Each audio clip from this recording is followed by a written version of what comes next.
Nag-request si Kitty na gawan ko raw siya ng doll. Hulaan niyo kung anong doll to. Actually, ang tagal na nga nito. Parang lagpas 1 or 2 months ko na tong ginagawa. Hindi ko lang kasi talaga siya magawa ng diretso. Anyways, ang clue, super favorite ni Kitty ito na character. Nag-start nga pala tayo. Gumamit tayo ng beige or skin tone na yarn para sa head. Nilagyan na rin natin ng eyes, lashes, and eyebrows. Gumawa na rin pala tayo ng 2 ears. Tapos yung next na ginawa natin is hair. At this point pala, napansin ko na parang kulang yung buhok.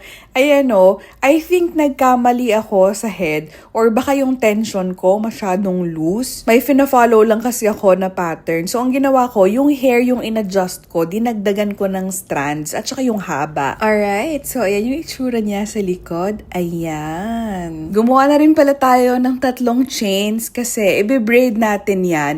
Tapos, once na braid na yan, gagawa pa tayo ng isang ganyan and then i-roll natin into a bun. Yun yung ilalagay natin sa side ng hair niya. Siguro naman by now nahulaan nyo na kung sino tong ginagawa natin. And kung ang hula ninyo ay si Zoe from K-pop Demon Hunters, tama kayo! Anong gusto nyong unahin? Yung body ni Zoe or tapusin muna yung mga heads? Comment down below! Kung si Zoe yung hula ninyo, tama!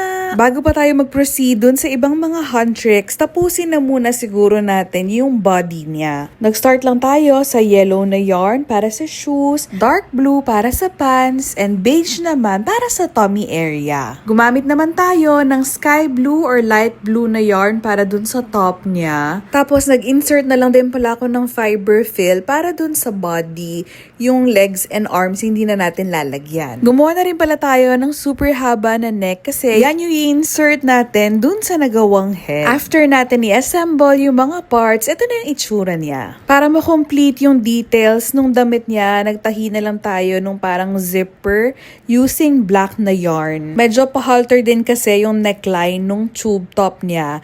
So, ganun yung ginawa natin. And naglagay na rin pala tayo ng parang black bands dun sa arms niya. Yung last na detail na ginawa natin is yung chains dun sa pocket ng pants niya. So, magkabila ang side. And ito na nga yung kinalabasan. Let me know kung sino gusto nyo i-next sa hand tricks. Ayun lamang, abaw! Si Mira naman daw yung next na gawin natin. Actually, nakagawa na ako ng head.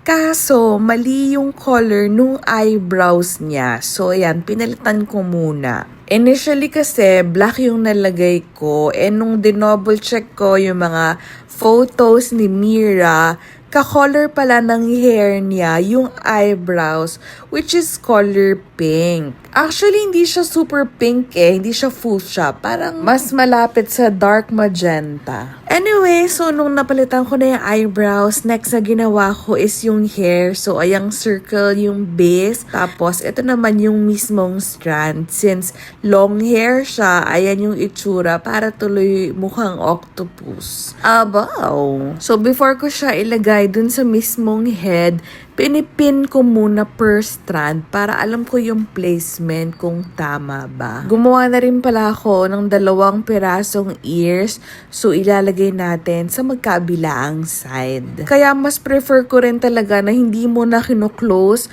yung mga head ng mga dolls para pag mayroong mga ganyang additional piece, mas madaling itahi kapag may butas pa sa ilalim. And para naman sa final details ng hair, since may pigtails si Mira, nag-add na lang tayo sa magkabilaang side. And ito na nga yung kinalabasan. Comment niyo nga kung ano yung favorite ninyong song sa K-pop Demon Hunters para dun sa next na part.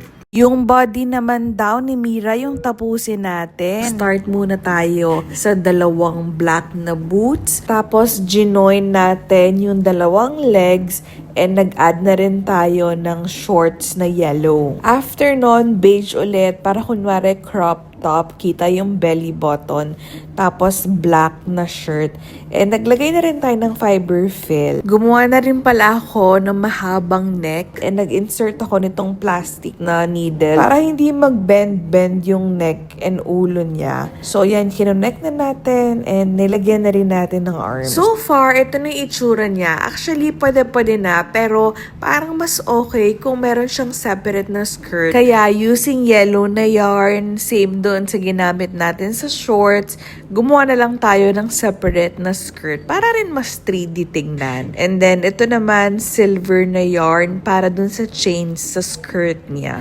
And ito na nga yung kinalabasan. Done na tayo kay Zoe and kay Mira. Sino pa kaya ang kulang? Comment down below. Finally, natapos na rin natin itong pinaka nire-request ng lahat na si Rumi. First na ginawa natin is yung head, tapos gumawa tayo ng hair. And ito naman ginagawa natin ngayon is yung mismong braids niya sa likod. Nilagyan ko na nga rin pala ng ears, yung magkabila ang side ng head niya. Tapos, ito na nga pala ulit yung tatlong mahabang strand ng buhok. Pinin ko muna siya here sa taas, temporarily, para dun sa placement bago natin binraids yung tatlong mahabang strand. Ito yung itsura niya once natapos. Tapos late ko na napansin na yung eyebrows mali na naman. So black yung nagawa natin. Dapat pala color brown. So ayan, gumamit tayo ng color brown na yarn and nireplace na natin yung lumang eyebrows. Hindi ko pala muna inaalis yung luma para hindi ako malito doon sa placement. Bale, susundan lang natin yung dati. Nung natapos na ako magtahe, tsaka ko na lang siya inalis. And ito na nga yung kinalabasan nung head ni Rumi. Sa last na part, yung body niya naman at tsaka yung reaction ni Kitty. Natapos na natin finally yung mga Huntrix girls. Actually, hinabol ko talaga to bago ako manganak kasi gift ko talaga to for Kitty. Since bawal din siya sa hospital and ang tagal namin hindi nagkita, ito yung ginagawa ko every time na mamimiss ko siya. So ayun, nakagawa na rin pala tayo ng legs, body and arms, and meron din pala siyang jacket. Sa last part, nag-add na lang pala tayo ng details tulad nung parang fold niya sa shorts. And nag-add din tayo ng parang zippers at saka nung line dun sa side ng shorts niya.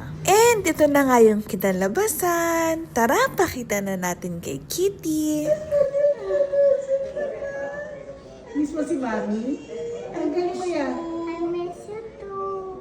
Bukas may kapatid ka na. This one is for Chino. Baby Chino loves it. Yeah, we think. Also, Arginit. Yes, thank you. I cannot stay on the altar for too long. Hug my love. I love you. I love you.